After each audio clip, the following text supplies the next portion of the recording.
是不是你？你也不在乎，是不是你也不在乎？你可以通过这个游戏只用一把刀吗？可以啊。那你捅他呀？你这么大个儿，你这么大，你看着啊？你得上哪？你得上哪？捅了吧？牛逼啊！太厉害了！全村还有谁？牛逼！哎，牛逼！刀一放，全村还有谁？你跟僵尸说路上小心。今天人就比较少了，开门快1个小时的时间了，才来2组顾客，正好人比较少，我就给大家填一下我之前埋下的坑吧，给大家介绍一下我们这个店。我会从我们店这个布局、面积、还有租金、还有开店的总花销和我们店里面的一些物品摆设，还有选址的一些心得，详细的讲一下。先给大家介绍一下位置吧。我们店是一个上下2层的商圈商铺，总面积差不多150平，然后1年的房租是85000块钱。可能有很多朋友觉着还挺贵的，但是我们当时找了几个月的房子。要不然就户型很奇怪，要不然就价格太高。这个房子真是到目前现在为止来说，我都觉得最满意的一个房子了。我们现在这个位置是属于一个1线商圈的3线位置，因为我们对人流量的要求没有那么高，所以只要是在商圈里就可以了，位置不算太重要。然后我们找房子还有一个非常非常看重的点，就是好停车，一定要好停车。因为我们的顾客群体相当一部分都是开车过来的，所以说找房子真是一个挺复杂的事儿。然后再来说一下布局，我们1楼的布局其实很简单，就几个桌子加2电视，主要是提供给大家玩桌游，然后喝饮料，然后交流游戏的地方。2楼就是游戏区域，原本是一个直接通到底的一个大通间，结果被我们隔成了很多单间，就是提供给大家玩游戏的。其实1楼的空间利用率和产出比是非常低的，主要就是想打造一个玩家可以交流的地方。其实要从商业角度来看的话，肯定有很多人感觉我们1楼实在是太浪费了。最后的话就给大家讲一下很多人问，但是我们从来没有讲过，就店里面的一些物品摆设和他们的一些故事。这个可达鸭是一个股东送的，但这个杰尼龟是老板自己买的，上面还配了一个耿鬼的项链。对，这些配饰都是我们自己给它配上去的。然后这个卡比兽是一个财神爷的形象，然后这个冤娃种子也是老板自己买的。这2个都是我自己买的，就放这儿相当于招财进宝了。但是电玩店必须弄点这个游戏元素，这些都是别人送的。门口玻璃这面这个哥布林的头套是别人送的，然后这个音箱还有这个灯都是同一个人送的，这个灯好像很贵，要价值170-180块钱。然后这个索尼的灯是这家小霸王送的，然后这个吃豆人的灯是我们自己买的。再说一下桌游这个角落，这些桌游的话，我感觉得有一大半都是别人送我们的，有一些是厂家送的，还有一些是全国各地的股东送给我们的。然后正面比较有故事的几个东西呢，一个是这一幅画，是我们开店1周年的时候3D 送我们的。然后还有这几幅拼图，当时那位股东送我们这几幅拼图的时候，不光送了我们几幅拼图，还有一封他给我们写的信，这个信我们至今还留着呢。然后这上面还有一幅很不起眼的画，给大家拿下来看一下。这幅画就说来话长了，一看到这幅画，我感觉思绪就直接被拉回老店了。这幅画上的元素就是大哥在玩老头环，然后当时我经常给大家看时间，是我的手跟手表，老板娘当时直播时候的封面截图全都是细节。当时因为疫情，我们被放在家里1个多月，后来开始工作之后，我们就被别人给举报了，因为说是我们这种行业不允许开门，但是没有任何人通知我们，就是很难受。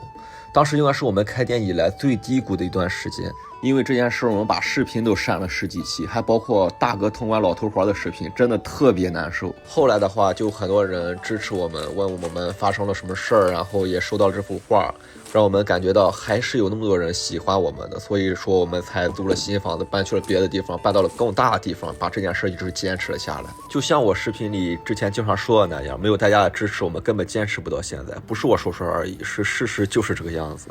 所以我们这些年开店并没有过度去发展，并没有搞加盟，并没有开分店，因为我觉着过度发展了就会失去那种人情味，我觉着自己过得开心和人情味更加重要。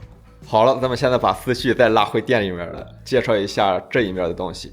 这把剑，巫师里面的双头兽剑是一位股东送的，然后小电视这面 PS4 Pro、PS2、PS3 全都是别的顾客送我们的。然后这面还有几本塞尔达的书，也都是别人送的。这个罗小黑是3D 送的，然后这面这几个小玩偶都是全国各地来的股东送的。然后这面这个老电视，还有这个黑色的游戏机都是旭哥送给我们的。这面墙上的话，只有这把大事件还有这个挂画是我自己买的。这一大柜子的东西，我不能跟你们说哪一些是我们的，我只能说只有几件是我们的。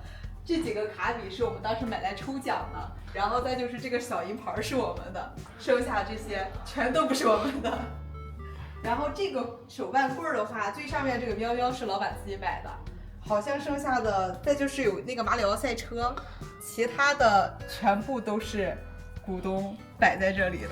只有这个遥控的马里奥赛车是我自己买的，旁边这个马里奥赛车的手办，送他的人现在正在我们店里坐着，就在最里面那个位置坐着。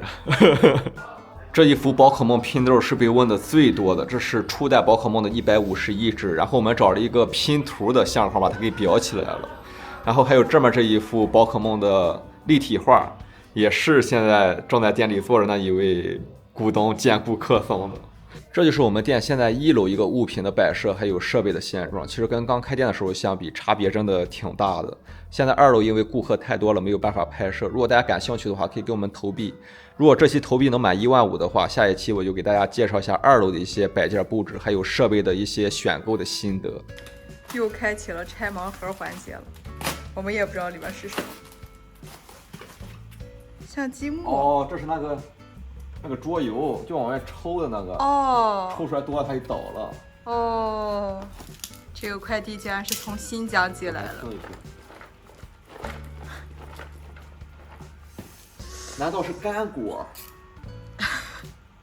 我们也是在完全拆盲盒，真不知道是什么。这是从新疆寄过来的，我感觉除了干果，我想不出来是别的，因为水果寄过来肯定就坏了。哦，真是，还真是哎，真让你猜到了。树上干杏，哦呦，这么多葡萄干儿，满满一大盒。锁阳片儿什么东西？锁阳片儿，我真没听说过。我听这个名怪怪的。这个上面已经暴露它是什么了，桌面足球。哦，是这种。哇，是这种足球。今天人是真不多呀，现在大厅只有3组顾客，而且有2组都是玩单人游戏的。这面有一位在玩神秘海域，然后另外这面这一位是在玩只狼。我今天刚说完1楼的丽影绿地，真是啪啪打我脸。现在1楼竟然人还挺多的，有2组玩桌游的，这一组是在玩璀璨宝石，然后里面刚过来了3位，然后这边还有4位在玩随动回旋镖。这个游戏的话也是一个过年必备的好游戏。Switch 的话好像只要10几块钱，像他们韩国人来玩的话，有时候能玩2-3个小时这个游戏。通过这个缝隙给大家看一下，这个包间也在玩这个游戏，这个游戏真的很好玩，真的不是打广告，10几块钱买不了上当，买不了吃亏。我操，拿到视野。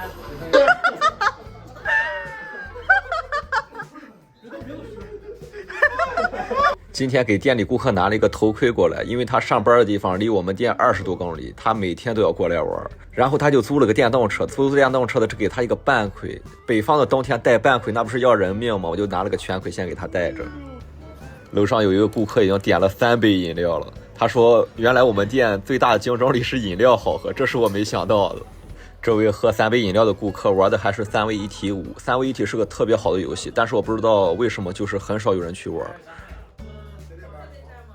生化危机4的 VR 版有一把小刀简直是无敌了，我也不知道为什么这里面的小刀会这么的 bug 呀，太厉害了。啊，有刀是吧？哇，有，来你哎，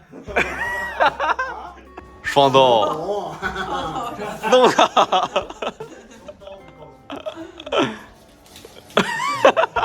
我后看无敌防守。你们把人都抡飞了，这个球还在那个地上，人都成个陀螺了，但球还在地上。哇，太难了这游戏啊！店里第2位神秘海域通关的顾客诞生了。最近这个茉莉花，我看 B 站好多人玩。啊，我说我应该是优秀的。我牛逼吧？挺厉害的。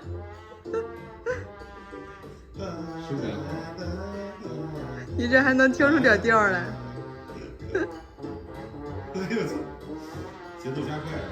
我刚发现它底下还会显示歌词，好一朵美。一会儿超分，一会儿超分，一会儿超分，一会儿超分，一会儿超分，加速呀！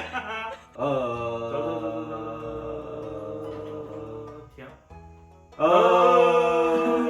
停。上！我们是冠军。真不容易啊。今天人一直不多，那今天的视频就先到这里吧。最后给大家看一个比较厉害的东西，我们店有一个顾客在这给我们画像素的插画，真是太棒了。那今天的视频就先到这里吧。如果大家也喜欢我们的视频的话，请给我们投币、点赞、关注一下，这对我们真的很重要。那咱们下期视频再见。这是第一天，这是昨天。哇，今天多了很多细节，太牛了。